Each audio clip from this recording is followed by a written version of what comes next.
Hi, everyone. It's Alexander Fernandez with a special edition of Video Games Real Talk. We have a great guest today, a guest that I've wanted to speak to for a long time because he has absolutely nothing to do with the video games industry, yet everything to do with the video games industry. We have Raoul Pal here. Raoul, how you doing, man? Great to see you, my friend. It's great to have you here, man. I mean, I got a lot of things I want to talk to you about, but I think it's important for us to really kind of set the stage and really specifically talk about how you got into this entire concept of metaverse, NFT, gaming, how it's swirling around there. But first, please introduce yourself and what you do. Sure. My name's Raoul Pal. I'm the CEO and co-founder of a financial media business called Real Vision. In addition, I am the the founder of Global Macro Investor, which is a institutional research service on kind of macro-based investing for the world's largest hedge funds, asset managers, sovereign wealth funds, giant banks, that kind of stuff. My background was 30 years of finance. So I was working for some of the world's biggest investment banks. I started and ran the hedge fund sales business in equities and equity derivatives at Goldman Sachs in Europe. Then I went on to start and run a global macro hedge fund for one of the largest hedge fund firms in the world, GLG Partners, and eventually opted out of the rat race back in 2004, moved to the Mediterranean coast of Spain, where I started Global Macro Investor. And then 2014, I started Real Vision. Okay, so there's a lot to unpack just with that right there. So first off, like this, for everyone out there, macro investment, just describe that real quickly. What exactly is that?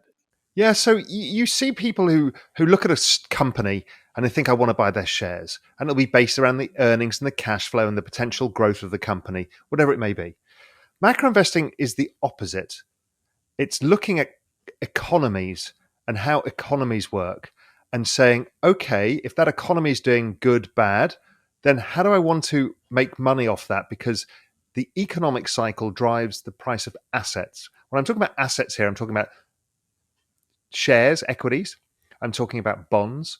I'm talking about currencies, commodities, cryptocurrencies. So many things are driven by the business cycle, the economic cycle. So our job as macro-based investors is we look across the world and look for opportunities where the market's perceptions of what is happening are behind what the forecasts are now showing. And it's not about following what Wall Street tells you. It's doing work and trying to discover what's coming in the future. Our job in macro is to live in the future, and we look for the big trends or the big turning points, because that's when we make all of our money. So the big trends in this world may have been the rise of cryptocurrencies. It may be the recent rise of commodity markets based on supply disruptions that everybody's read about. Or it could be the rise of technology and how that impacts the NASDAQ. So then our job is to live between 6 months and 2 years into the future to imagine what the world could be like and then assess the probabilities of how it would get there. And then you place bets accordingly. It's a really amazing world of this, the world's most complex 3D jigsaw puzzle that you try and solve. And occasionally it all comes together and then it dissolves again and you have to start all over again. So it's a huge intellectual challenge to put all of these moving parts because you're looking at all of the economies and the interplay of all of the asset classes. But it's a very rewarding way of investing. And also it gave rise to some of the most famous investors of all time. People like George Soros was a macro guy. People like Paul Tudor Jones, these are macro thinkers, macro investors. It's currencies and bonds and all of this stuff that most people don't really look at, but it's a lot of fun. It's funny because I describe what you do as basically playing the original video game. Finance macro is the original video game of the world because it's so out there in terms of puzzling, in terms of solving, yet it has such real ramifications. And the fact that it resets itself after a couple of years, that's phenomenal. You basically live in the future from what it looks like, from how just looking at it from the outside. That's right. I mean, we talked about the metaverse a bit. It's not wildly dissimilar because you're living in a future state of which you're trying to create or assess the probability of it getting there. In your world, what platform do you build on? Okay, well, that's a macro bet. What's the adoption? How does Metcalfe law play out? What are the incentive systems? What has the best quality ecosystem? Does that matter? All of these are macro decisions. They're not micro decisions. So we all do the same thing. Macro is actually how we think of our lives. Most of us do. Particularly if you're in business, you're making macro decisions all the time. Just most of the time you don't realize it. Oh, that's incredible, man. So let me ask you something. You go from being this master of the universe, so to speak, to basically going down to Spain and then ending up out in the effectively the Bahamas. The Cayman Islands, the Cayman Islands. Oh, okay. The Cayman, sorry. But out in this effectively the Caribbean, let me put it that way. I don't want to offend anyone out there that basically knows the difference between the two, but you're in a beautiful area, so to speak. But how do you end up there with this understanding that the world is changing? And then all of a sudden you're getting introduced to this like just mind-blowing situation in terms of crypto, in terms of blockchain. How does that all happen? Okay. So most of us in the macro world, from about the late 90s, we saw in about 97 and 8, Asia blew up. And what that means is there was a financial crisis of epic proportions, and it was driven by debt. And that got everybody focused on debt. And the answer to the Asian crisis by the Western world was to cut interest rates, which ignited their own debt bubble. In fact, George Soros pretty much predicted it in the crisis of global capitalism. And that's what happened is the debt bubble moved. So as the debt bubble moved, we got to the 2000 recession and interest rates went down even further, now at all-time lows. And we had a housing bubble, so debts went up and people borrowed more money on their credit card. Then the student loan bubble started as well. Then we got to around then obviously now the financial system was by far the largest part of the global economy, and that blew up. But the answer to that was not to let it clear itself, which is kind of what happened in Asia to a certain extent. It was to support it. And the way of supporting it was cutting interest rates and doing something called quantitative easing, which was basically pushing free money into the system so people could service their debts. So you created yet more debt because everyone was incentivized to create debts. Because now the government said, or the central bank said, well, we're going to try and defend your debt from blowing up because we understand it's too big. So you're now incentivized to do so. So I'd got through the 2008 recession, having forecasted it, knew it was coming because this was in many macro people's framework. There's a debt crisis coming. What was surprising to us, it never played through to the logical conclusion, which was kind of a proper full reset. So the system was re-pumped up with money and let it on its way again. And that made us think, wow, this is not good. The next part of the story was the European crisis, which was a sovereign debt crisis, countries almost going bust and almost blowing up the whole of Europe. That was another opportunity to print money, prop up the system, and now the European Central Bank were buying every bond, every debt of any bank in Europe, no questions asked. Basically, you can lend to anybody and we'll just take it off your balance sheet and pretend it didn't happen. So obviously, debts continue to rise. And it's at that point, having seen this and see the dramatic impact it had on people around me, don't forget, things like Cyprus happened where they basically they bailed in the depositors in banks. What that means is a fancy word for saying you paid for the bank's mistakes and they took your money away and destroyed it or gave it to the creditors. And it's like, but I was just putting my savings in it. I had nothing to do with your bank. I'm not a shareholder. That all changed. So now you're on the hook for all of this stuff. And I realized that this was unsustainable. And also we learned from the 2008 crisis and the European crisis that all these financial instruments, because of leverage, are all wildly interlinked. And because you reuse things, collateral it's known, which you put down from a loan, like you put money down from a mortgage, when you reuse stuff, you don't know who owns it because it keeps getting reused.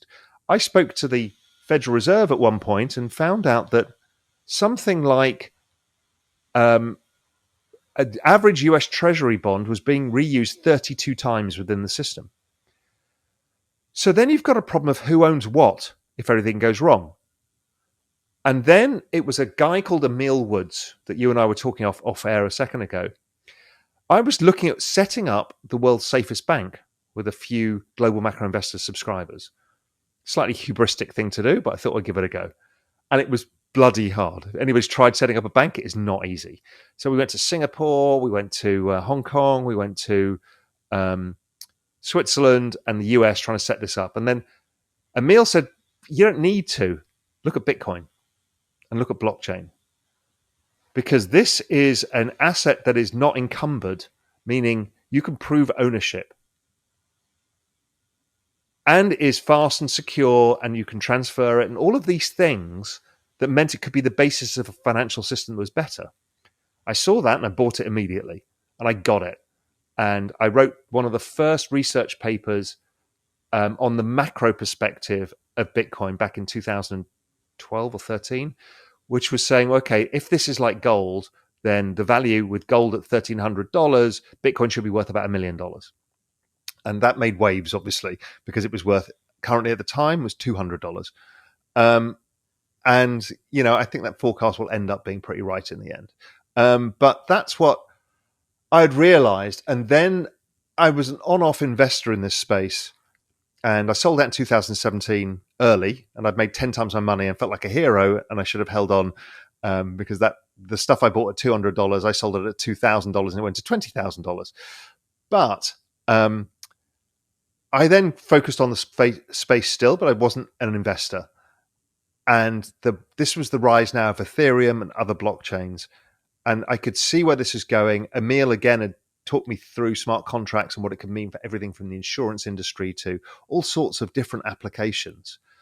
And crypto was silent. And I was waiting. I knew that this was the opportunity and the savings vehicle and basically the life raft for the entire financial system. But most people weren't aware of it yet. It was this fringe thing. Well, so here's the thing that I find fascinating about this: the run-up pre-discovery of Bitcoin in your world. Literally, what you explained was playing a game in which you kept getting extra lives. The economy kept getting bailed out. The money kept being moved around. Extra life, no meaningful reset, no meaningful, sorry, the house lost. There's no game over. There's no game over, right? And so it keeps stacking, and you're sitting here literally at the front lines. I mean, you're watching this all take place. And then you get introduced to Bitcoin and this concept that this relatively obscure technology that's already been in development for, at least at this point, by a decade, it had already been floating around, these concepts, and it's starting to congeal, and it's starting to become something that literally could become, I would say to be dramatic, but Noah's Ark to the financial industry, so to speak, because the floods, they be coming. How are you looking at this? Because, you know, this takes a lot of foresight to be like, wait, it's technology, it's not proven, it's a concept, yet at the same time, it looks nothing like what has been governing the financial system for at least 100 years, and let alone, let's say, the past 700 years. How do you make that leap? It goes back to what a macro investor's job is. It is to live in the future and then assess the probability of something getting to that end state. So, new financial system, end state. When is that? I don't know. When do we need it by? We're going to need it within the next 20 years because this whole thing is going to be game over. Not only game over, but your computer's going to crash. In fact, all the world's computers are going to crash, right? So somebody has to solve this. So is this the thing? I don't know. But at $200, if I think it could be worth $1 million, just based on some, back of a cigarette packet maths, fine, I'll take that bet. It's a low probability, high reward. And in fact, it was the highest reward opportunity I'd ever seen, risk reward. And I wrote about that then. So that's how you think about it. You don't know. Every time anything is certain, it's priced in. When it's uncertain and other people don't see it, that's when you make the most money. Same with VC investing, all of these things. I mean, that's entrepreneurship. You literally just described it right there. Correct. It's like the only risk is failure. Now, what's great about Bitcoin is you didn't have to build anything. Exactly. So, okay, you're sitting here, you're playing, you get out in 2017 is when you jumped out. So you got out of the Yeah, it would have been 41,000 today. So yeah, okay, I feel you. Listen, we're not even going to go into that. It's like, I feel you on that. No problem. But okay, so you're seeing this asset rise up, but then there's another thing that's starting to happen as well. And I think this is something that where we get to. So go ahead. So we've got this force, which is the financialization of the global economy and the fragility of it. And those things get exposed every time you have a recession. And we went from 2012, which was a European recession, almost a global recession. And now we're at 2019, and there hadn't been a recession. They come along every 5 to 8 years. So you're right smack in the zone. I see the global economy rolling over well before the pandemic. And it's like, well, we've got a recession coming and we need to be on high alert. We can make a lot of money out of recessions in macro. You bet on bonds going up and stocks going down and all sorts of things. So I start positioning myself for that. Then the pandemic comes. And it's like, oh my God, the world is going to stop for 3 months. Never happened before. So that is a total loss of economic output for 3 months. And we didn't know how long it was going to be, but we knew it was going to be a period of time. How the hell does everybody pay their debts? So either everybody's going to go completely insolvent, or the central bank is going to have to do things and governments are going to have to do things that have never been done before. And either way, that is a bad outcome for a number of reasons. So I had been waiting for the opportunity for macro, this business cycle, and crypto to meet. And this was going to be it. Either the system was going to be insolvent and nobody knew who owned what, so therefore something recorded on a blockchain, everyone's going to have the light bulb moment of, oh my God, this thing, like owning physical gold, is something I can get my head around. But unlike physical gold, it's an international payments network. It has smart contracts. You can build stuff on it. So it's like, okay, but let's say the insolvency doesn't happen and the central banks print money. So what is this printing money? Why does it matter to us? Well, if you imagine you're really, really thirsty and somebody gives you a bottle of water, what will you pay for it? Pretty much anything. If they give you 2 bottles when you're thirsty, you'll pay probably marginally less for the second bottle. If somebody gives you 1 million bottles of water, you'll pay nothing for it. Right? That's the typical law of supply and demand and how pricing works. So if the central bank pumps trillions of dollars into the economy, money becomes almost worthless. So usually that means the price of something falls. So if there's, a single Banksy piece of art, it can be worth whatever. If he creates an identical piece of art in his own hand and makes 10,000 of them, they'll be worth a fraction of that. So the same applies to money. You create too much money, it devalues it. And it's hard to see because every nation's doing it. So normally if the US did it, the dollar would collapse against the euro. But the Europeans are doing it, and the Japanese are doing it, and the Australians are doing it, and the Brits are doing it, and the Chinese are doing it. So everyone's doing it at the same time. So what happens is your purchasing power in these rarer things like gold or even equities or cryptocurrencies, your purchasing power goes down. You can buy less of them for your dollar. So you're actually getting poorer. What is an asset in the end? An asset is a savings vehicle to deliver future consumption. So you buy something now to sell it later, so your future self has money that's protected over time. But what's happening is your future self is getting poorer because every dollar you earn of your salary, which doesn't go up in a debasement of currency, buys you less of this savings. So that problem made me realize that, okay, if there's ever going to be a moment in time for crypto to become mainstream, this is it. And the chart pattern, I like to follow chart patterns. Charts, many of us use in financial markets, are just basically human behavior written down in a nice visual format. That's all they are. And humans are humans. We do the same thing every time. If you go into a cinema, shout fire, in 20 different cinemas, basically you get roughly the same outcomes. There's no certainties in anything, just probabilities. Probabilistic analysis is all we do. So the probabilistic analysis was Bitcoin, which had been kind of trading in this sideways range called a triangle pattern for a lot of 2019 into March 2020, was likely to go up because people are going to get attracted to this, and also just because they're going to debase the currency. But the first thing it did was the opposite. It collapsed because everybody had to liquidate any asset they could to get some cash because of this pandemic.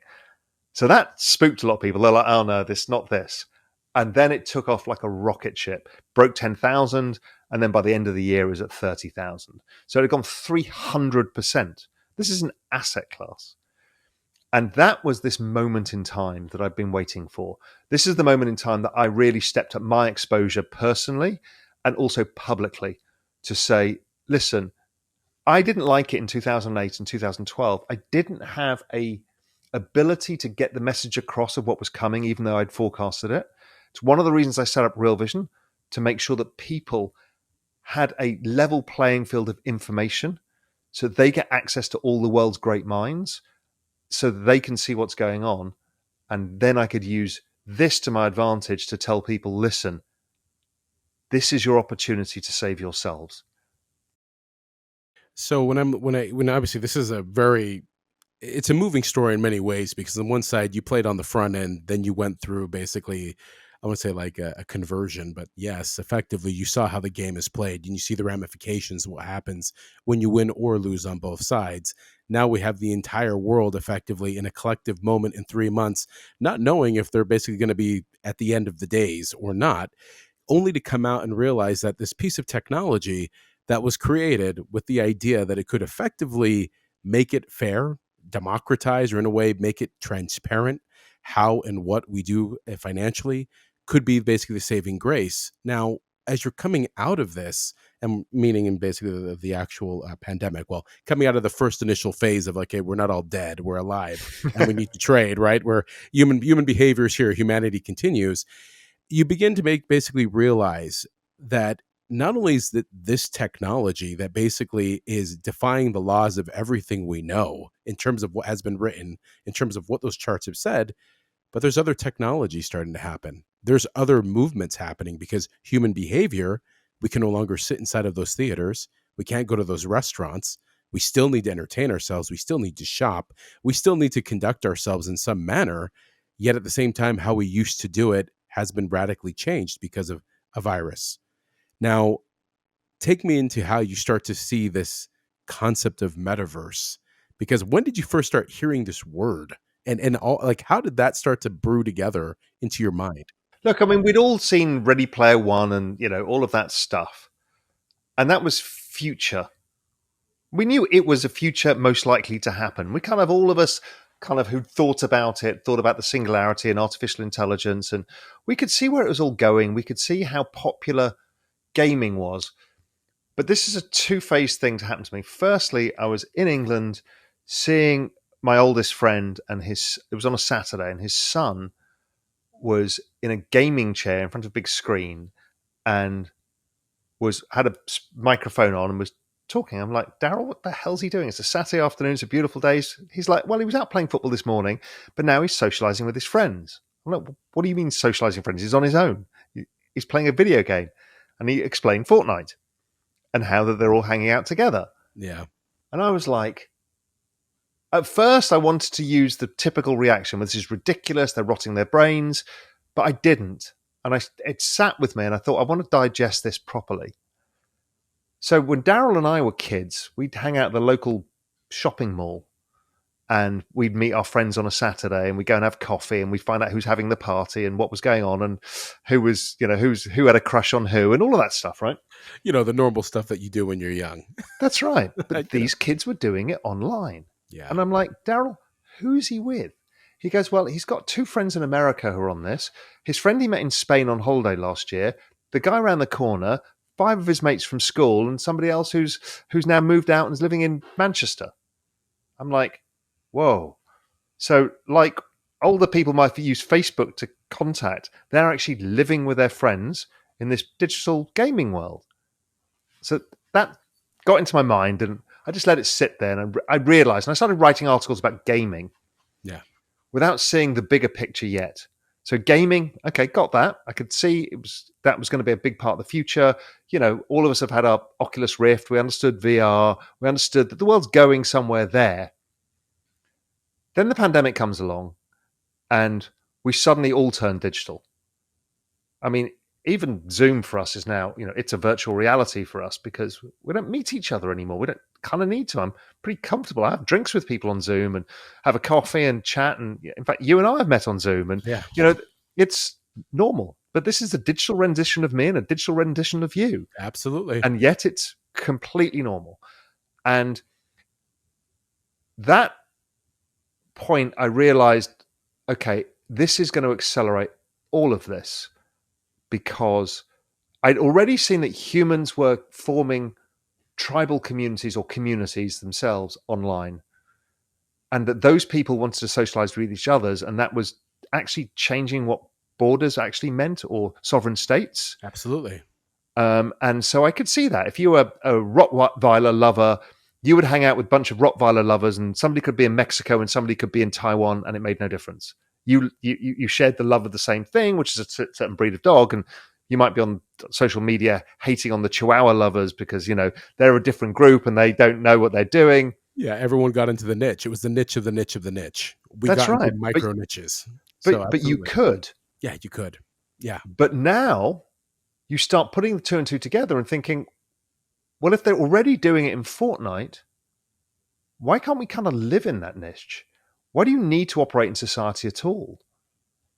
In sovereign society, yes, you need to pay taxes and blah, blah, blah. But a lot of the time, if we're spending all of our lives in front of a computer, if any of people listening or watching this podcast, my guess is most of you are 8 to 12 hours a day in front of a computer. So we're already in the digital world.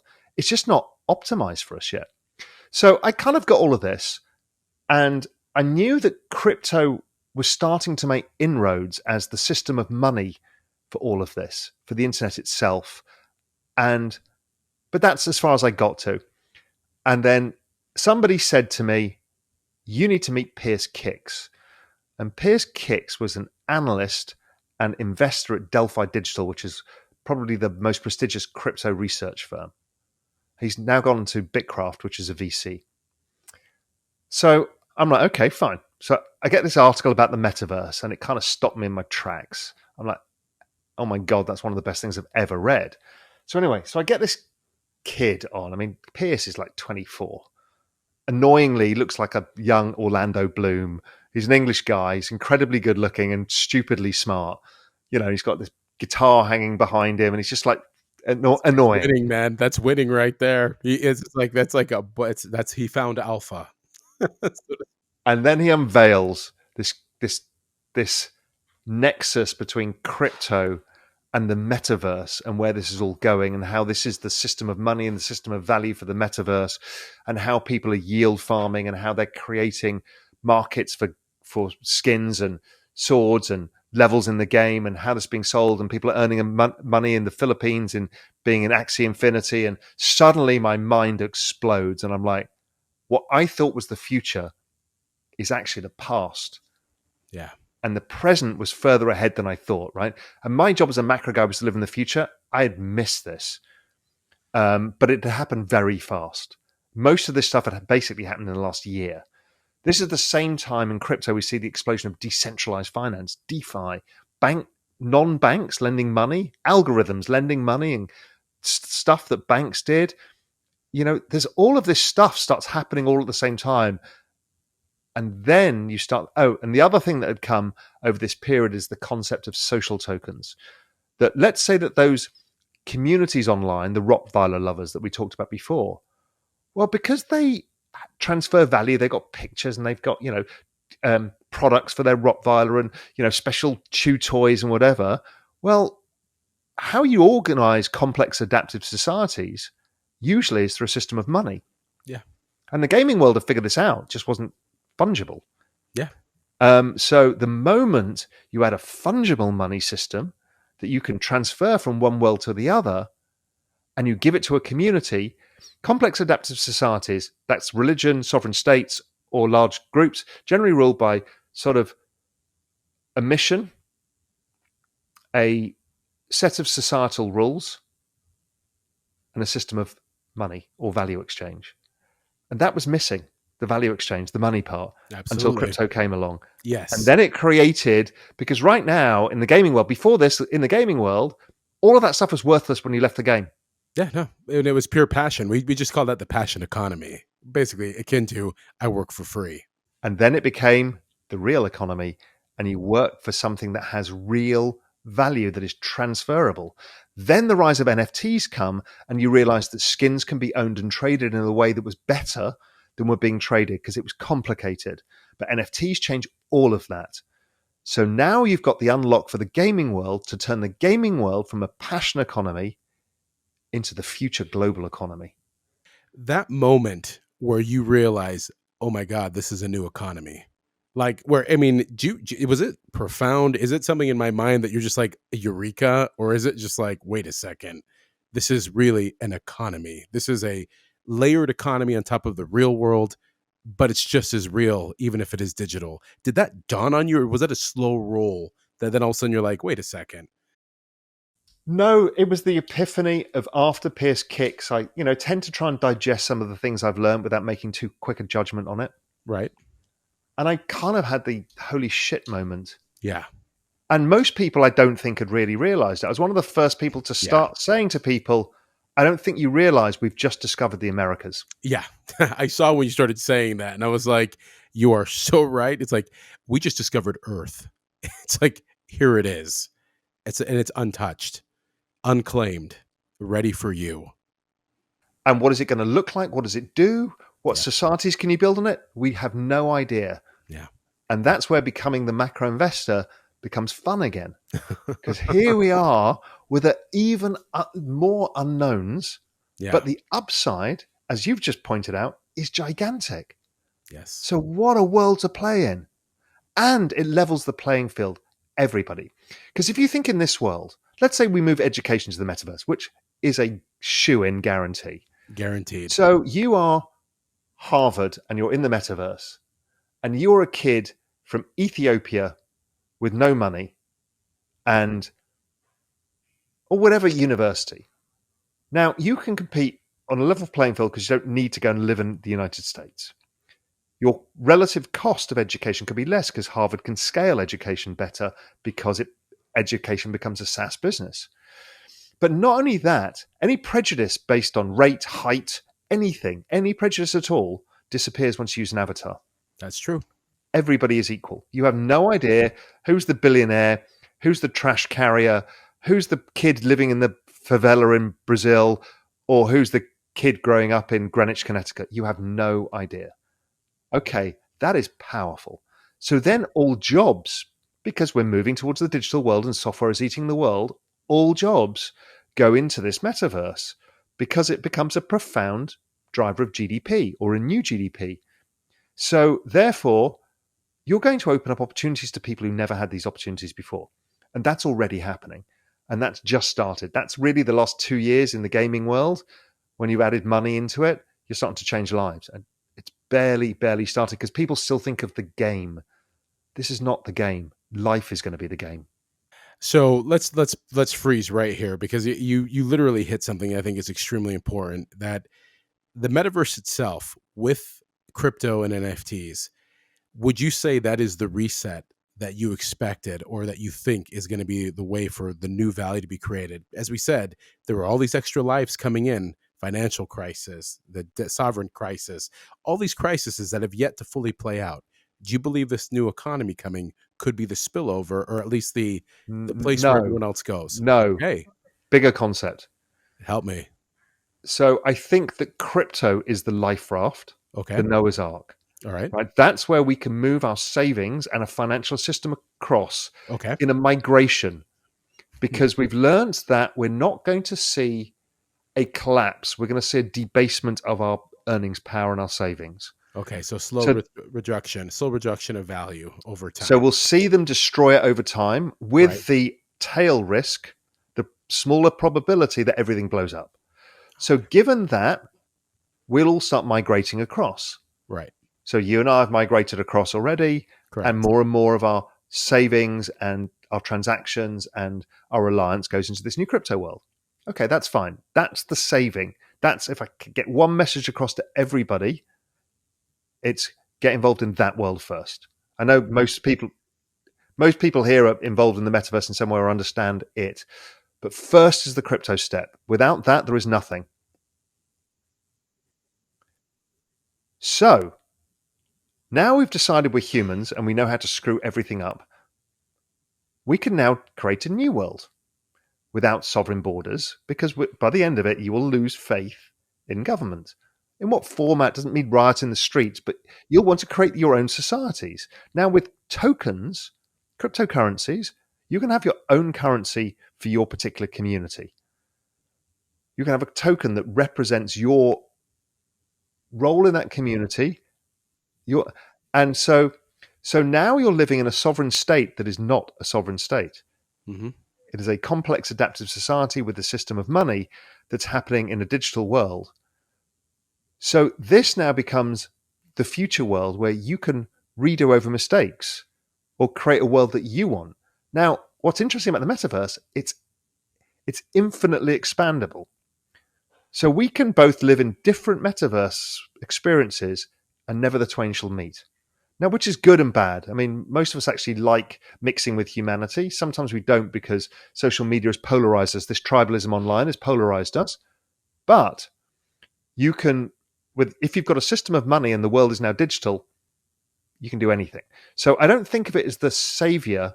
I think of it as where it goes when we recreate the world, which is like it's the Americas. The Europeans kind of had enough of what was going on in Europe, and they created a new life, and that was the Americas. And this is our opportunity. So as we're evolving forward on this, and we start to take a look at that idea that the metaverse in itself will create these, it'll become very porous, right? It's porous between different metaverses. The idea of I can be focused on this niche, you're on that niche. We have a way of trading value, whether it's through exchanges that represent different understandings of value between our tokens, a different value exchange based upon what we actually do. We begin to actually recreate our society by also removing what didn't really work in our society, whether those are the gender bias, racial bias, ethnic bias, whatever bias you want. We can strip that away because we're a walking emoji at that moment in time where it's like, I'm the smiley face, someone's the thumbs up, here it is. We're basically seeing it based on that. What I find fascinating about this, and really when as I read all your materials. I love reading the research that you guys produce, and of course the stuff that comes out of Real Vision. But what I find fascinating is that there is this excitement that comes in with the idea of what can be, but firmly rooted in what has been. And this is something where I've always wanted to know, as you look towards the future, it's very easy to get caught up in, it's Gene Roddenberry's version. It's like, here we are, it's all Star Trek and here's everything happening. But it never comes across that when I read your stuff and I read what you guys do. How difficult is that to live in the future and yet still be solid ground? Is that because it's finance, or is that just the way the analysis and the analytical nature of your mind comes out? Because I mean, it would be very easy to get caught up in it. Because humans are humans and we're relatively predictable. We repeat the same mistake over and over again. Now, so, you've given a slightly utopian version of what this new world is going to be, but we are humans and we will totally fuck it up yet again. Right? The crypto world currently doesn't have, it deals with leverage differently. It has leverage, but it deals with it differently, which is there's no margin calls. You actually have your position liquidated. So in now, but we're humans and we will recreate leverage and we'll screw up the system too. The good thing is we know who owns what. So humans will recreate bad society because there is no ever example of a utopian society because we're humans and we're flawed. We're just monkeys with guns. Yeah. No, you're right. I mean, well, so let me ask you this on that line of basically humans being humans. I mean, how do you think governments are going to play in this space? Because, I mean, clearly control is great. Control of currency is great. But when you get over to this idea of there's a sovereign and then there's the sovereign, but yet the niche kind of controls things. I mean, and we're already kind of seeing that. Last week's a great example of what happens when countries say, hey, no further than this. How do you see that? I mean, where do the governments go? Well, firstly, at one level, why do governments care? It's taxation, right? And Absolutely. and taxation actually counter to the narrative is like the evil. It's basically take the society shares in the burden of society. Right? European countries are pretty good at doing that. Nobody gets it right. It's not a perfect science.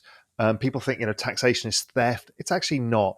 It's sharing the burden of society with society. Agreed. So what is interesting is humans are being replaced at record numbers by machines. Right? This is the software is eating the world, and so governments are having to think through in 10 years' time. It's now working up the food chain. I mean, lawyers, I mean, everybody's being displaced, disrupted. So, how are humans going to have income? So, one of the things we're thinking through is universal basic income as a methodology to give people something. The other thing is maybe the metaverse solves a lot of that we can earn a living in a different way in this different world. So, it solves problems. Governments don't care as long as they get their tax because then they can create the society. Now, so, what is that society for us? It's where we physically live. So, we pay a share of tax for where we physically live because we want healthcare, we want roads, we want lights, we want, the basic facilities. Now, The sanitary. We want the conditions of a sewer, for God's sakes. We need that. that's right. Now, it's your choice as a voter to decide whether you're overpaying for military or underpaying for military, depending on what your point of view is. Whatever, right? That's society. But now we can live in these two societies. There is going to be a battle about, okay, I now have a choice. Do I live in this country or do I leave it because my business is in the metaverse? I don't physically need to sell coffee to those guys at JP Morgan who are across from my coffee shop in their big building. I'm now doing something online, which is already happening. But now, if you're kind of living and socializing and everything else online, the sovereign has to treat you well because you can leave. Sure, they'll put up barriers to do that. But, many nations don't. The US has been particularly strong with it. Others don't. Anything that's a British colony has basically the English rule of law, which allows basically if you live and work abroad, it's the only way of building an empire was you don't get taxed. You get taxed in the country that you go to. So all of this will change. Governments are so far behind, but anybody listening to this, there's a really important book to frame. As I said, the reason why macro people get this pretty quick is we look at the past, look at that behavior, make predictions that humans are going to do the same things again. There's a fantastic book by Neil Howe and William Strauss called The Fourth Turning, which is based on demographics, which is almost the fundamental driver of economies. Bizarrely enough, it's how many humans there are is the big driver, and what age those humans are, and what they're doing in their life cycle. The Fourth Turning is a phenomenal book about this. I cannot stress it enough. And it will totally frame everything I'm talking about in an aha moment. Anybody listening to this will realize this is what the other side of the fourth turning looks like. Yeah. It's happening in front of our eyes.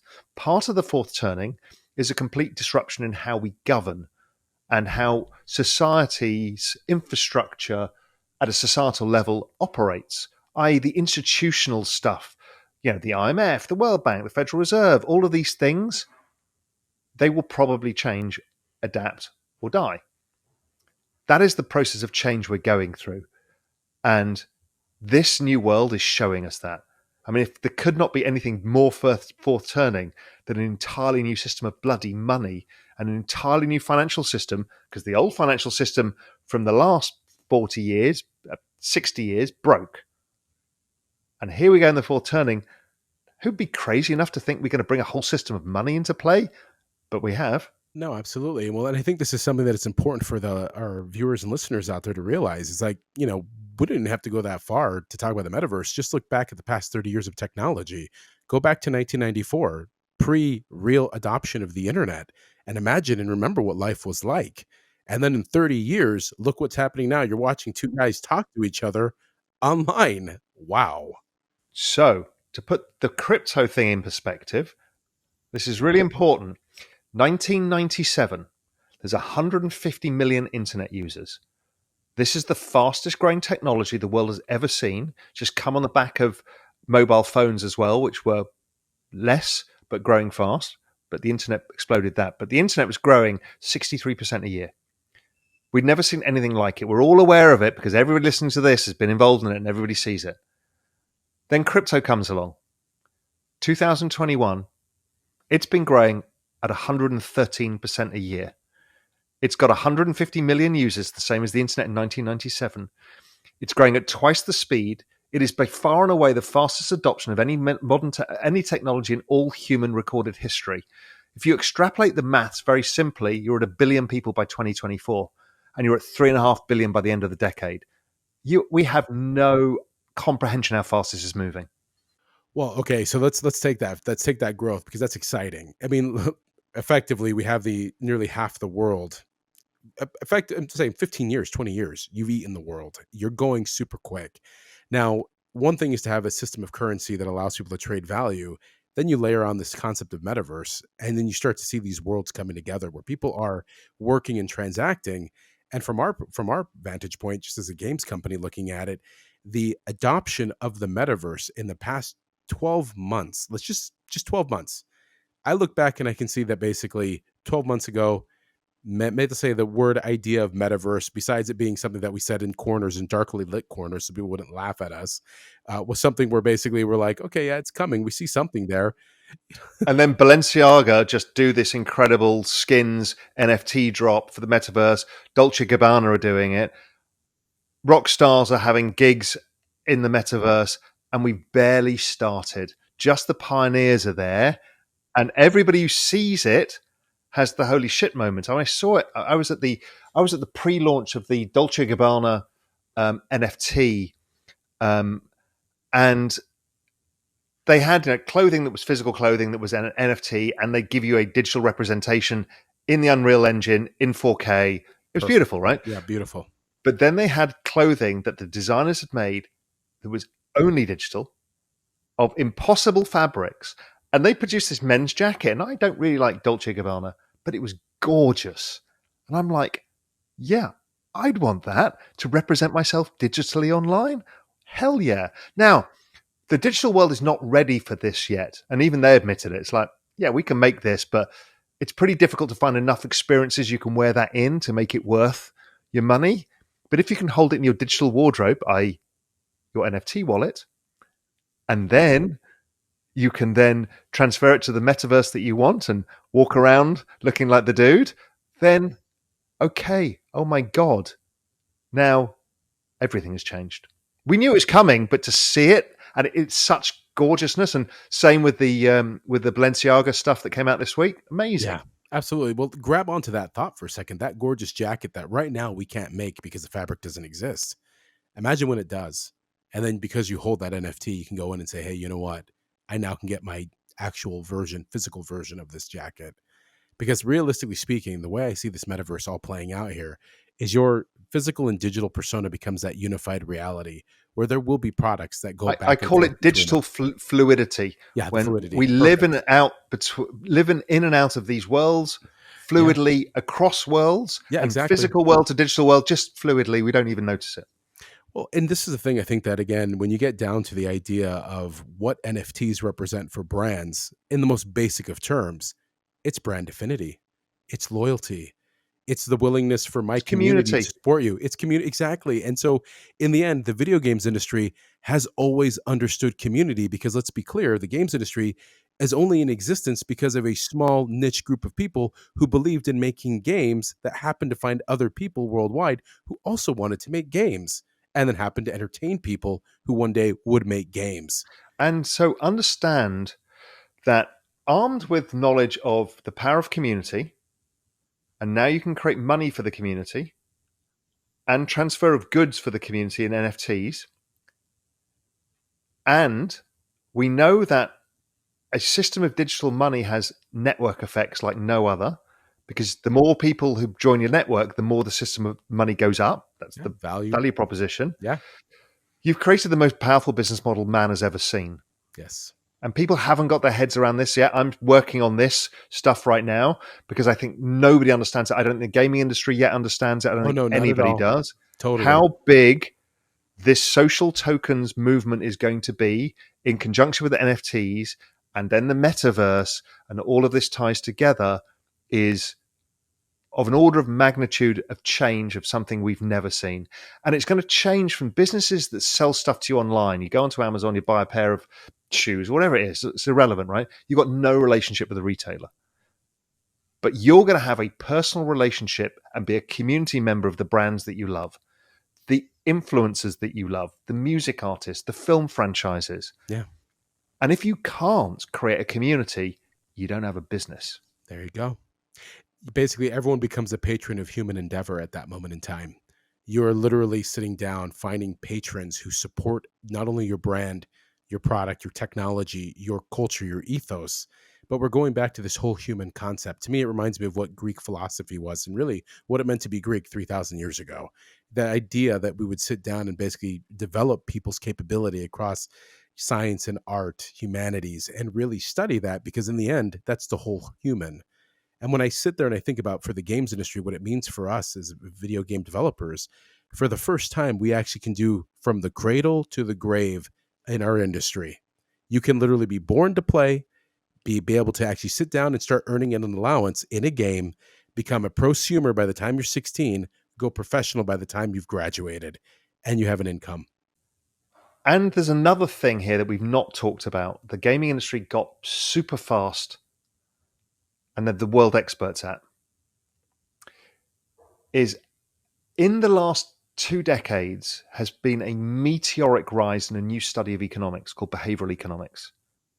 Now, behavioral economics had been around from the advertising industry for years. However, with the advent of big data and huge data sets and the internet, behavioral economics was a way of creating incentives. Everybody in gaming understands this intuitively. Crypto comes along, it's actually the same thing. It's a behavioral incentive, the most powerful ever created, which creates network effects. Once you throw that all into the mix, you understand how powerful this all is and how nefarious this can be used, or how positively, and it'll be both because we're humans, we'll use all of it. But the behavioral economics was the one thing that enabled it all to happen because that's what created these super communities. And gaming figured that out. The world's experts on behavioral economics now are game designers, Yeah. Well, and it's incentive funny. systems. It's funny you say that because we for the industry that was the most kind of like shy, timid, outcast like, we sure as hell figured out how to basically not only shape the world, but affect it in a way that basically just came down to human emotion. And so, one thing I'm curious about is you're very forward thinking, and in your industry, in your world, you are very much cutting edge. Do you see the world of finance finally keying in on this? Are there still people being like, "No, man, that's crazy. Stop. Put down the bong and get back to reality." I live in a bit of an echo bubble because I'm a very well known person in this particular space. But when I step out of it, my the reality seems about right is 20% of people understand any of this, even just the cryptocurrency part, let alone the metaverse. But forget that. But just at crypto level, it's probably 20% are non-cynics, and 80% are still either on the fence or don't even know about it, or ignore it, or are angry at it. But that's what adoption is. That's what Metcalfe's law is. It's more of all these people. When I look at that, I'm like, yippee! This 4x here in the number of people who need to come onto that network. What's the network worth? Well, it's going to be worth 50 or 100 or 500x from here. And it really is the 20% that'll make the 80% difference. This is really where we come down to. Because honestly, when I look at this and, we see the regulation that's coming into the crypto area, that's a great thing. Thank goodness. Thank you for the validation. Thank you for basically acknowledging that this exists. Now, granted, in the end, some people may be basically bah humbug because you have to pay your dues towards whatever nation you belong into. That's just called being a good citizen and really realizing you're here because there's other people here that help support that. So no big deal. It's like no harm, no foul. But what I find fascinating is that for this industry, specifically for games, to find itself at the intersection between finance, media, entertainment, technology, human behavior, and to finally be basically validated in a way that we never knew possible, it's opening the door to so many opportunities to be able to sit down and say, even speak like with someone like yourself who sees and comes to the same conclusion from a different area. So How, yeah, go ahead. what you're going to get, and again, I don't think your industry's ready for it, Probably is not. you're going to get a gigantic infusion of talent Yes, that's true. from people you never dealt with. Yeah. But when you get your, and it's going to be like creating the Americas, and suddenly a bunch of economists turn up and go, how can I help? And a bunch of finance guys, and then a bunch of crypto guys, and a bunch of people in education, and a bunch of people doing this. And all of these people are going to gravitate to your world. So, I've always thought, somebody like Epic Games is going to be, the next, $5 trillion company, because it's, so I'm a macro guy. So we go back to the beginning of our conversation. I'm looking for gigantic trends. So here we've talked through why the culmination of all of these things ends up in the metaverse, which is the final state, of which we don't know what that's going to be, right? But to place your bets there is, we just don't know the time length, but we can see how fast it's going. And the curve is exponential, so it's going to come much faster than we imagine. And it's still underpriced as a kind of whole asset class, thinking about anything in the metaverse, that people are going to get phenomenally rich for having spent the last 10 years locked away in their bedrooms building stuff for passion. And that's great. It's funny because I will literally, at that moment in time, message every parent who ever asked me if their kids were wasting their time going into this as a field, as being someone to do as a profession. And it's so fascinating to hear this from you, because one thing that I find interesting is that Epic Games, Unity, those are literally the operating systems of the future that are taking place right now. That is your Windows, that is your Mac OS happening right in front of us. And literally, these businesses are generating completely new industries and new expertise that, when learned by an individual in any walk of life in any part of the world, can basically have a social economic mobility that their parents and generations before never had. That is what's exciting to me about this. Is it truly is, to me, the next stage of globalization. It's the one in which parity comes in, and in which I really, fairness is all possible and it's all transparent. But ultimately, in the end, it's just the expression of humanity finally reaching that apex moment where we can all create and we can all benefit. So, I mean, that's how I look at it, at least. I mean, I don't know how you feel about it, but I mean, Yeah, I think that's spot on. And look, it's right to be utopian now, but when you build stuff, you need to build to understand that humans are flawed. So if we can get it right and don't screw it up like Facebook did or Google did, Google soon dropped their "Don't be evil." Which, just be cognizant of what you're doing. You guys you are immensely powerful and you don't know it, and you will shape human civilization. It's that big. And so please don't fuck this up. yeah. And so here's the thing: in order to help us not fuck this up, we need people like yourselves out there looking at this, because here's the thing: it's hard to be introspective when you've never looked in the mirror, right? And this is the first time I think our industry, as a really video games industry, has finally had a mirror held up to it saying, look in the mirror and realize your power, realize the reach. But it's very difficult when you've been introverted and you've been shunned, because that's how a lot of people But feel just in this think about business. these behavioral incentives that you know how to pull. Yes. Just be careful. Yeah. Try and create a better world. Don't try to use it for nefarious gains, because it's powerful and we all understand that. But if you guys can learn from how others screwed up before you, then we stand a better chance. Well, man, Rao, honestly, I want to thank you for your time and for coming out here and giving us this message. Let me ask you, how can people follow you? How can they find you? How can they continue on this journey with you? What can they do? Yeah, simply, you can find me on Twitter. I interact with a lot of people and I'm always around at Raoul, RaoulGMI. The best thing I'd say for anybody to do, because I think crypto have told everybody, if you haven't figured it out yet, you should do. We've created a free crypto channel called Real Vision Crypto. So just go to realvisioncrypto.com, Simple as that. Just input your email, and there is a wealth of information. And I have a video every week where I'm interviewing the most famous people in this space to help everybody on their learning journey, to take people through this from Bitcoin to the metaverse. It's all there, and I play it all out for you, and I'm doing it for all of you because I want to take you on this journey with me, because I don't want anybody left behind. If we're going to go to the promised land, let's do it together. No, that's very well said. And everyone, I can definitely attest to this. Please do check out Real Vision. Check out everything that they're doing, because ultimately, in the end of the day, it pays for you to understand how other sides and other industries are doing things and how they're looking at our industry. And of course, keep that knowledge expanding, because ultimately, compounding knowledge creates leverage, which will create opportunity for yourselves. Raoul, again, I want to thank you for coming on to Video Games Real Talk. It was a pleasure. You have an open invitation whenever you want to come, and you want to come espouse, please come and share it with us, because This was amazing conversation. I've never had the chance to do this properly, so I loved it. no, listen, we love to have smart, intelligent people who basically understand what they're talking about, and more importantly, are willing to share. So you're on anytime you want. And of course, to all our listeners out there and now viewers out there, please keep joining us on Video Games Real Talk.